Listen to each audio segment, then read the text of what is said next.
Well, today's a special day for the church. I hope you know that, because immediately following this service, we're going to retire down to the basement where we'll have some sandwiches and chips and drinks. Childcare will be provided following the meal, and we're going to move into our annual meeting as a church. Praise God, we don't do this every month. We do it once a year, and I know by saying the word meeting, a lot of people are like, yeah, I need to go sort my sock drawer immediately after this service is over. I get that. Meetings are not always yay. But I will say, I hope that you will stick around, and I hope you'll be a part of the meeting because, you're a part of this church, and where we're going and what God is doing through our ministry, that's important. And we try to make it quick. We won't be there long. I mean, no less than 3 hours. I'm teasing. If you guys don't ask a lot of questions, we'll be out of there really quick. But we want to walk with you through the ministry plan, and this plan was put together by the staff and the leadership team of the church to say, hey, here's where we feel like God's leading us. With that is a budget that says here's how we're going to fund things in the future. And in with that as well is the 2 people that we want to bring on to our leadership team, and so that they'll begin a 3-year term of serving as deacon here at Ashworth. And so I hope you'll stick around. It's kind of an important day. And like I said, I know that meetings aren't anybody's, that things that people jump up and down and go, yay, I get to go to a meeting. I promise we'll try to make it worth your time and not anything more than it has to be. But knowing that today is our annual meeting day, I have to tell you, I feel a lot of pressure because I know that on annual meeting day needs to be a sermon that kind of riles everybody up and gets us all excited about the church and what God is doing. And so I sit in my office for a week and I go, oh man, what am I going to say on Sunday? And I'll let you be the judge of whether or not we accomplish that goal. But it is a lot of things that I want to communicate today to you because I think they're significant. And we're in the midst of this series called The Red Letters, and that's important because I think we want to know what Jesus said and what he taught. So we're looking at his direct teachings and also his parables. And as I thought about annual meeting Sunday and thinking about us as a church and where we're going and what God is doing through us, there was a parable that I thought would be very appropriate to share today.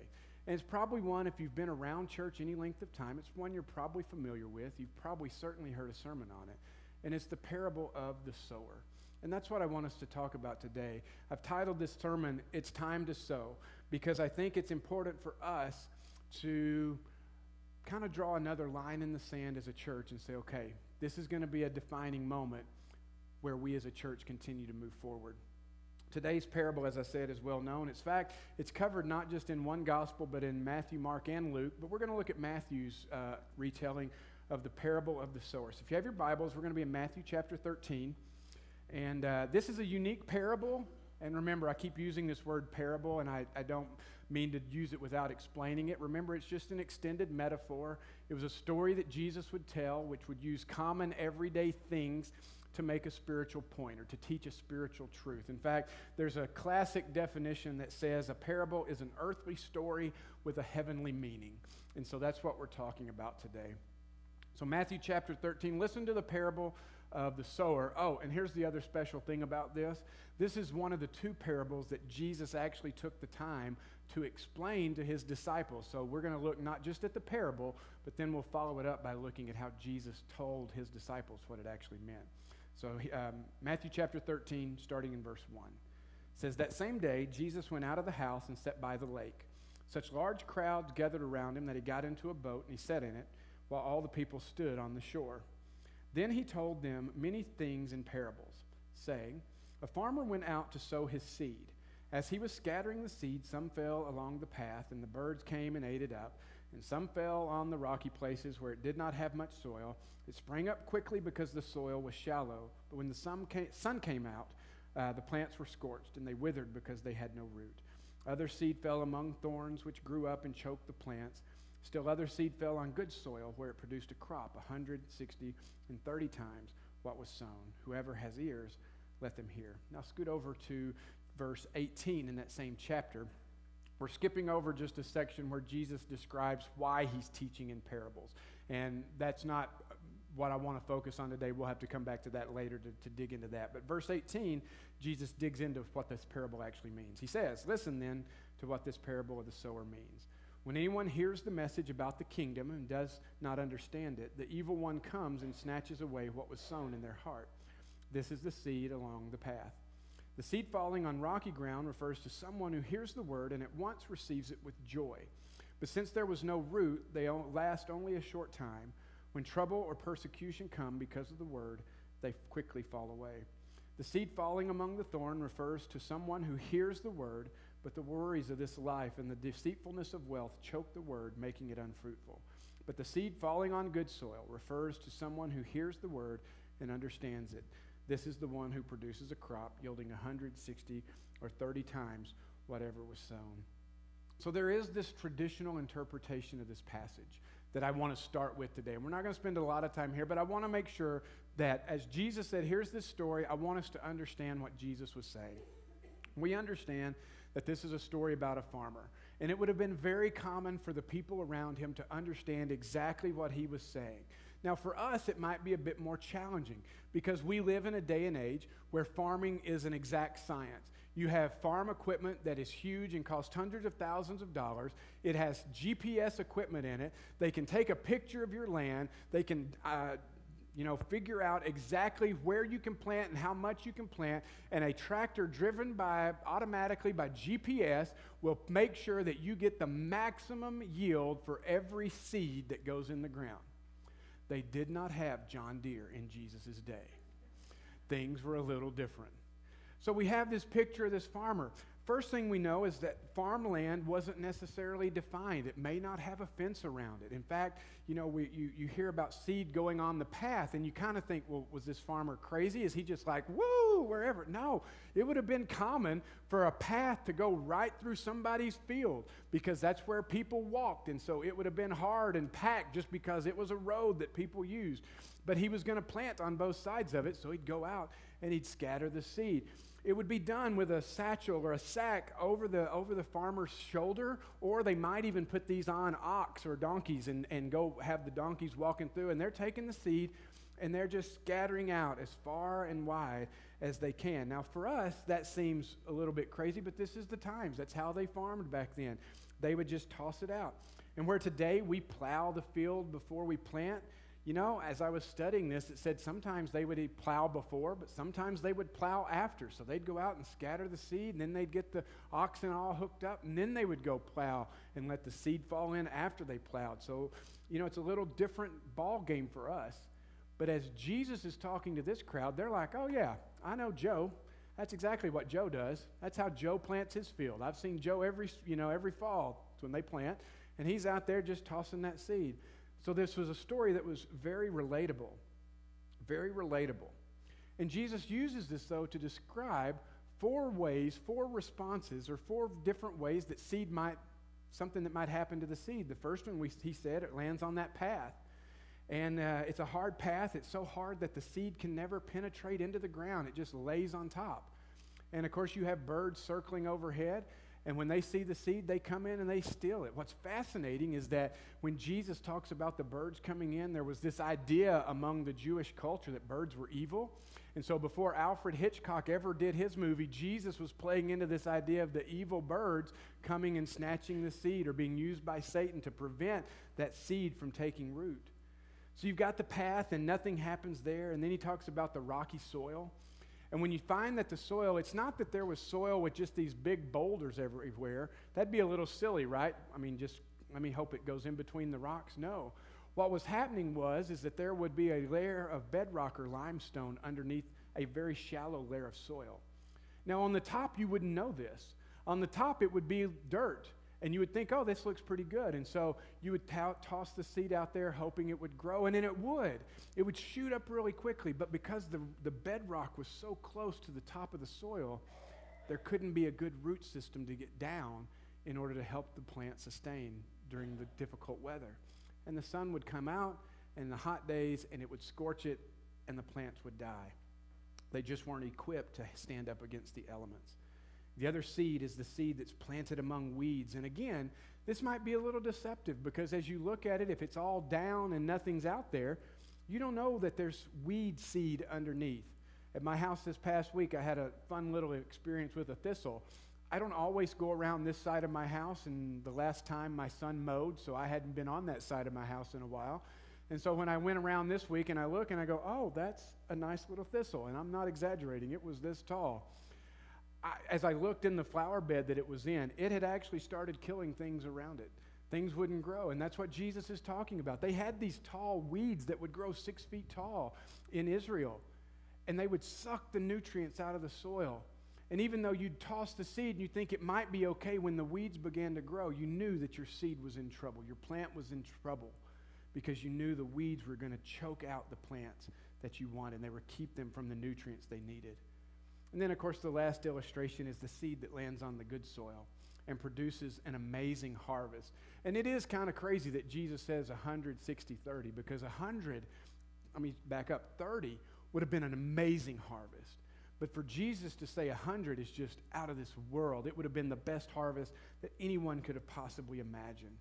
And it's that harvest that grows and produces more of the good seed that is then spread to produce more crops. And as Jesus is talking about this parable, he tells us a couple of things right away. He says, look, here's what you need to know. Number one, when I'm talking about the seed is the message of Jesus.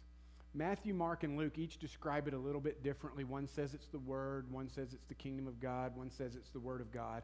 But all of them mean the same thing. They're all talking about the message of Jesus, which is just simply this, that God came to live among us, put on human flesh. He lived a sinless life. He died on the cross and he rose again so that you and I might be set free from the power of sin, so that our relationship with God might be restored, and that we could no longer be tied by the bonds of religion thinking that we could earn our way to God, because we couldn't. Jesus had already done everything necessary. So Jesus is saying the seed, that's the message of Jesus. That's the gospel. That's the word that's going out into the world. And then he tells us that there are going to be different responses to people that people have when they hear that message. Not everyone is going to respond the same way. Now, I will say it's very easy for us to look at this parable and say, oh, so however much we sow, only 1/4 will be productive. That's not at all what Jesus is saying, so don't take it that literally. But he's just trying to point out that there are going to be different people. In fact, as you think about the 4 different soils that Jesus describes, maybe you know of people that enter your mind that you think, oh, that would describe them. Maybe you know somebody that you've tried to have a spiritual conversation with, and they just shut you down at the beginning. I am not interested in your Jesus. There's nothing you can say. They close their ears, almost like a kid going, la, la, la, la, la, I'm not listening. That's what Jesus is talking about with the seed that falls on the path. They don't want to hear it at all. And it's almost like a spiritual blinding that takes place, a deception to the message of Jesus, and that individual is not receptive at all. Maybe you've known somebody like that. The second and third responses are a little trickier for us, though, because initially they look good. Initially they show up to church. Initially they start talking about their faith in Jesus. But then something happens. Something gives way, and they don't produce any fruit long term. There's no long-term evidence of faith in their life. And the shallow soil person is that person. It can be even a very emotional response that, woo, I'm excited. Let me jump in and do everything. I want to take part in everything. I want to be in every Bible study. I want to serve in every capacity I can. And they're excited. But have you ever been a part of or seen a relationship where it flames on really fast, but then as fast as it flames on, it flames out? Maybe you were in one of those as a teenager. Oh, that happens sometimes, right? And that's what Jesus is talking about. They come and, man, they're really excited about Jesus, but that root system never really gets developed. And difficulty comes, hard times come. Maybe it's because they heard a gospel that really wasn't the right gospel. Maybe they were taught, come to Jesus and everything will be fine. You won't have a struggle. You won't have a hardship. There is no difficulty. Just follow Jesus. Anybody ever heard that gospel before? Run away from that gospel. It's not the gospel. It's a false gospel. It's not the message of Jesus. Because if you read the Bible, if you understand anything about Jesus' life, he says, hey, when you go through difficulty, I will be with you. And that's the message of Jesus. But those that come in and flame really bright at the beginning are really in danger of flaming out just as quickly as they started. So you have that shallow soil. The next one you see is the one that gets choked out, and this one even a little more challenging. You see kind of this progression taking place because this is the individual that comes to church, and they serve in church, and they work with the kids, or they run in the sound booth, or maybe they sing on the praise team, they pass out bulletins, and they show up at Family Friday, and they show up at the community cookout, and they're there, and they're talking to people. But then life takes over, and their job gets a little bit more important. Keeping up with the Joneses and having stuff begins to get a little bit more important. And where Jesus started off in first place in their life, it begins to slip just a little bit, and a little bit more, and a little bit more, until finally, as Jesus describes it, the two big W's that we have to be on guard against, the worries of this life and the wealth that this world offers, begins to choke out that faith and keep it from growing. Those are the challenging ones. And then we have the good soil that Jesus says respond to the message. They develop a faith, they grow, they deepen, and they live for Him. And they live a life of impact because of the power of the gospel in their lives. Now, many a times when you hear this message, there's a question at the end. And I can guarantee almost if you've been in church any time and you've ever heard a pastor preach on this, you've heard this question at the end of this message, and it's this: what type of soil are you? Anybody else heard that preached before? I know I have. That is not the point of this message today. I think it's important for us to consider. I think as people who follow Jesus, we need to understand that Jesus isn't saying once you're a soil, you're always a soil. He's not saying this is a progressive thing that you start hard and then you do this and this. That's not happening. What Jesus is saying is that over the course of an individual's life, are you good soil? That's what matters. That over the course of your life, are you the good soil? But really what I want to talk about today is not what type of soil are you, because I don't think that's part of the parable, but I don't think it's the complete story of the parable. You see, if you read commentaries and you read the biblical scholars, one of the things I read multiple times in multiple books this week was this: this really should not be called the parable of the sower. This would be better described as the parable of the soils, which sounds good. It talks about soils. I get it. But there's something wrong with that thinking, in my opinion. Because when I look at verse 18, Jesus says, listen to what the parable of the sower means. And I think, yes, it can mean which soil are you. Pay attention to that. That's important. But I think there's also a point for those of us who follow Jesus to say there's more depth and meaning for us in this parable. Because, see, as Jesus told this parable, it's very clear who the original sower was. It was Jesus. He's the one, he's come and he's scattering the seed, he's talking to people, and you can look through his ministry and you can see, the Pharisees, those would have been the hard path. They were not interested in anything that he had to say. They shut him down and pushed him out and killed him over it. And then you see people that would have been shallow soil, and you would have seen people who had the life choked out of them, the faith choked out of them. And then you would see that even though they did abandon him at one point, the disciples were the good soil where the seed came in and produced lots of fruit. But Jesus says this is the parable of the sower, and it's beyond just what he did when he was here on this earth. Because we know that Jesus also, before he left this earth physically, he said to us, there is a mission that we've been given to do. There's something that we are responsible for. And so in the original, where Jesus is the sower, spreading the seed of his message, we know that that has moved now to us. We are the sower. We have been called to be the ones who sow the seed in this world to let everyone know about the incredible Savior, Jesus Christ. You see, as I think about that, and I put us in the position of sower, it really, for me, changes what Jesus was trying to communicate. I'm not saying the soils are unimportant. Jesus highlights the soils. It's very important. But I think for those of us who follow Jesus, there's something equally important that we need to be paying attention to. See, the parable of the sower should be your story, and it should be my story, of how we are out in the world with the message of Jesus, sharing it far and wide to get as many as possible to know Jesus Christ. That is something that we should be doing. And I came up with a really cheesy statement, and I know it's cheesy, but I'm going to tell it to you anyway because I think it'll help you remember this parable. And the statement is simply this: if we want people to know and grow, then we must go and sow. You like that? Used all the O words I could to come up with that. If we want people to know about Jesus, if we want people to grow in faith, then we have to go into the world to get out of this church building. We have to go into this world and we have to sow the message of Jesus Christ. And I think as we read this parable through the eyes of the sower, there's several interesting things that will equip us better as we go into the world to sow this seed. What do I see? Well, the first thing I see is this: we cannot sow what we do not own. You see, the parable begins and it says the farmer went out to sow his seed. Possessive. He owned the seed. It was something that he had. He had to plant.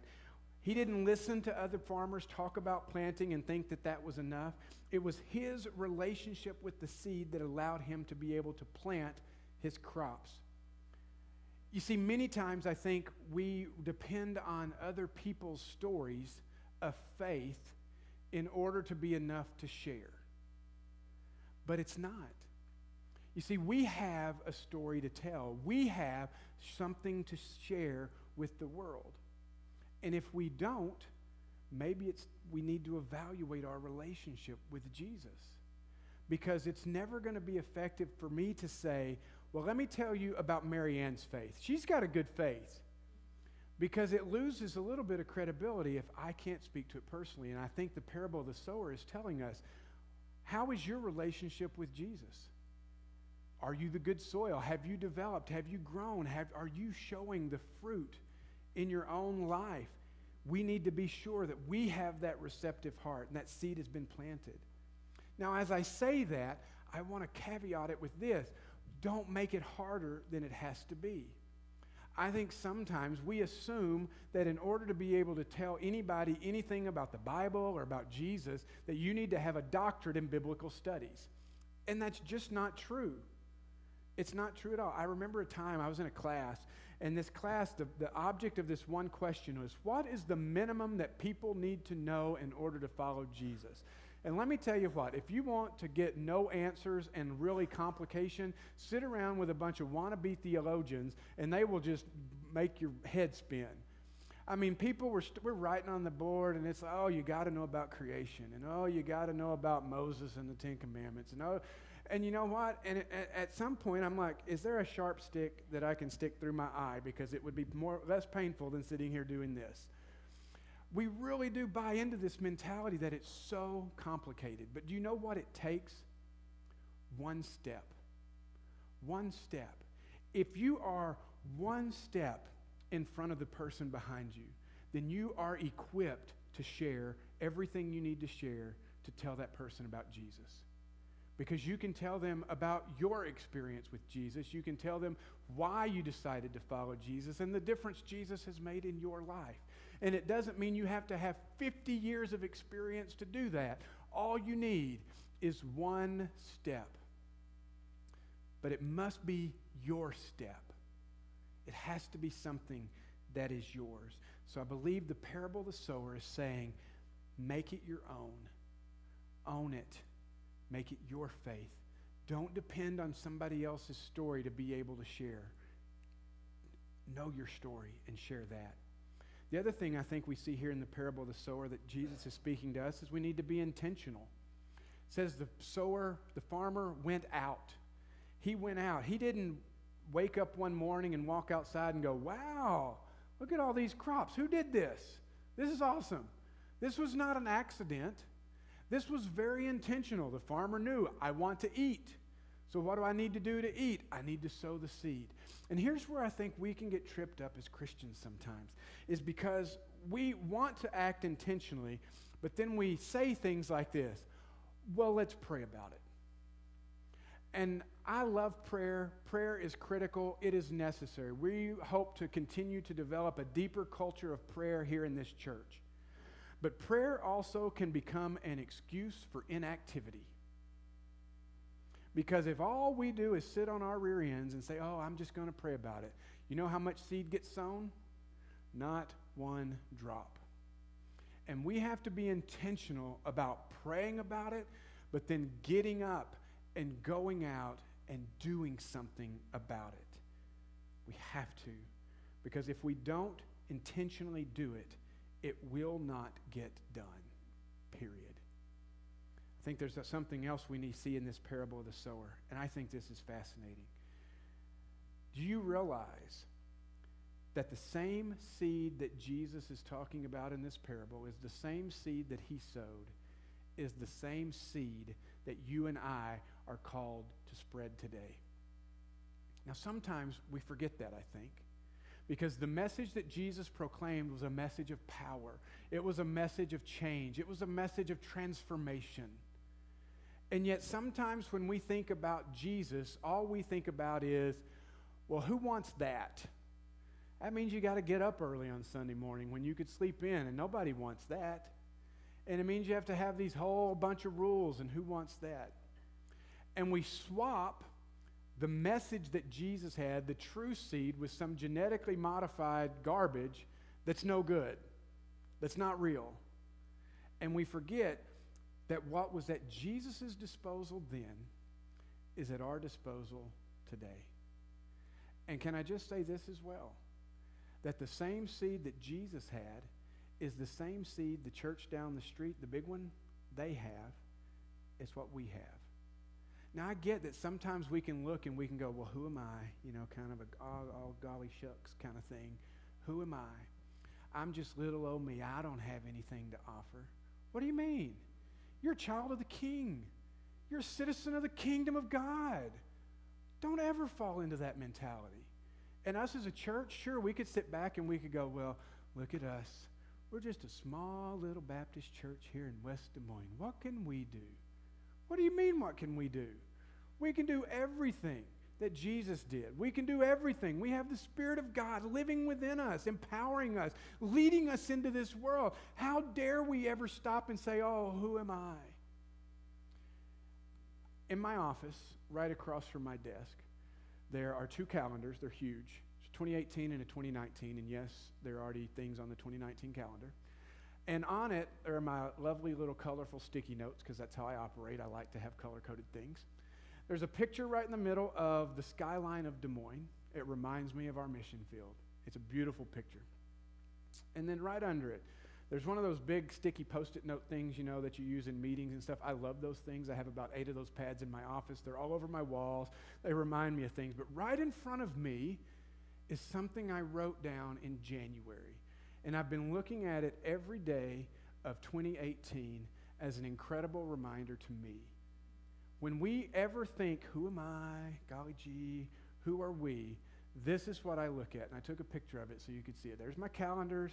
There's my chair underneath it. And then there's the statement.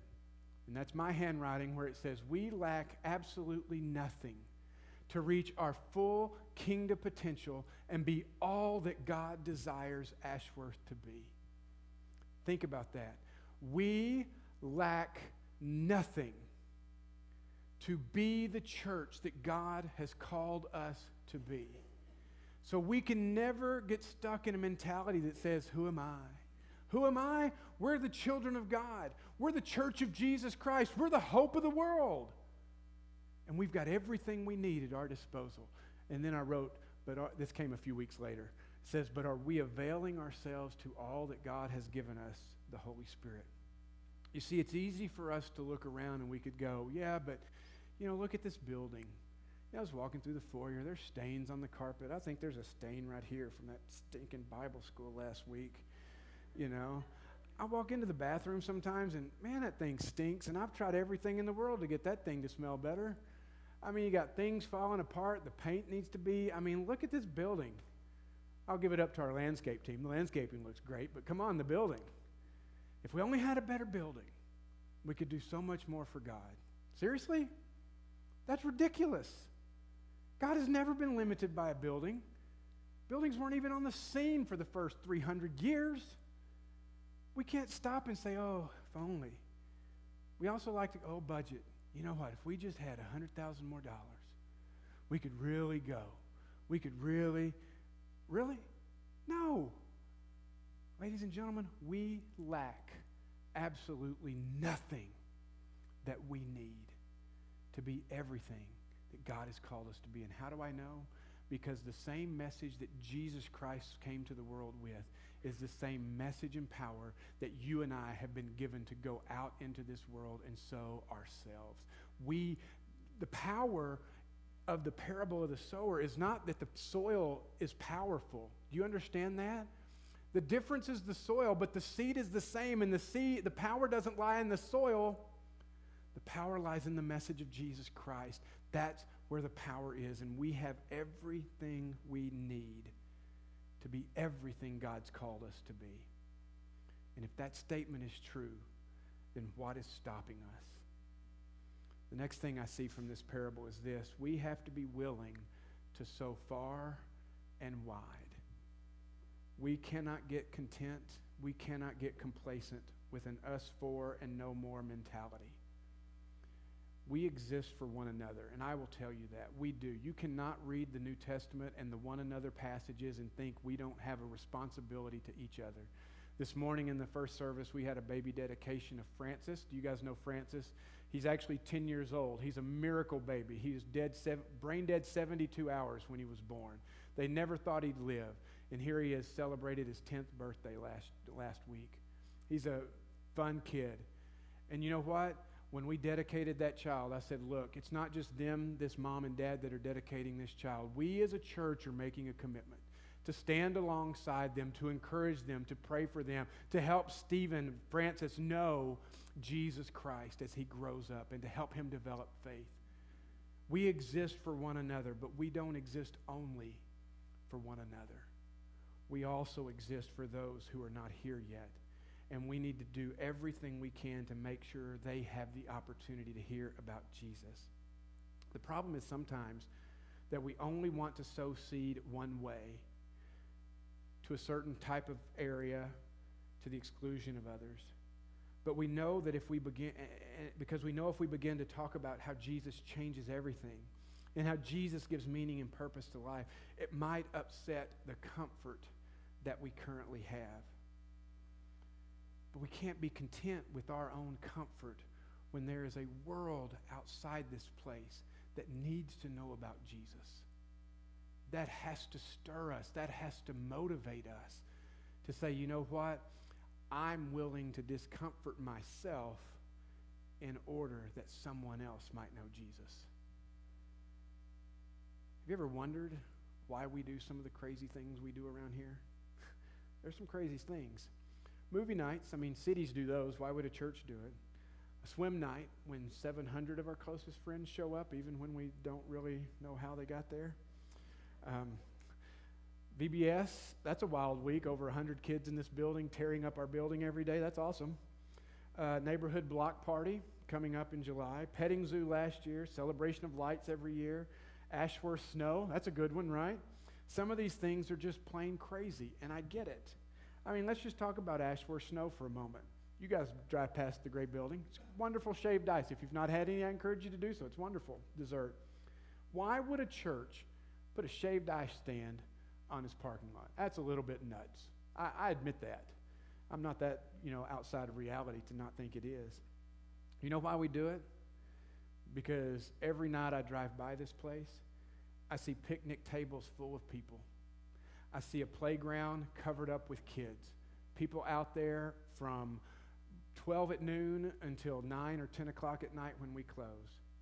This place is here, and they know now that Ashworth Road Baptist Church exists. And you know what's even better? They're paying us to come hang out at our church. I'm sitting here wondering, why have we not done this sooner? I say that a little bit joking, but people are paying us to come hang out at our church campus. And if we get the opportunity to talk to one of those families about Jesus, would you agree with me that it's been worth it? Or if one of those families, when they start having difficulty and they start having trials and something happens in their life and they think, I need Jesus. You know what I want them to think? Maybe I should check out that crazy church with that shaved ice stand in their parking lot. That's what I want. I'm just trying to give us the opportunity to have conversations with people that we might not have been able to have otherwise. Crazy? Absolutely. But is it really any crazier than God himself taking on human flesh, coming to live among us, living that sinless life, while he was here partying with sinners, healing the sick, challenging the religious status quo, dying on the cross and rising from the dead? Is it really any crazier than that? And probably not. You know, many people thought what Jesus did was absolutely nuts. But we do what we do, not to elevate Ashworth, but so that when they think of Ashworth, we get the word out about Jesus. And I get it. Sometimes it seems like our things can have zero results. But we will continue to do everything we can to make sure everyone around us knows about Jesus. There's a church in Oklahoma, and I listen to this guy's podcast occasionally, and one of the statements that they have as a church is this. He says this: we will do anything short of sin to reach people who don't know Christ. I wonder if that could be said about us. Are we so passionate about people knowing Jesus that we would say we're willing to do anything short of sin to get the opportunity to tell them about Jesus? And you know, sometimes we don't see results, but I don't think that means there aren't results. Because I think what we're doing is planting the seeds that will have generational effects, generational impact, far beyond anything we can imagine. But we only get the possibility of the results if we're willing to sow the seed. A couple more things I see just real quickly. Next thing is this.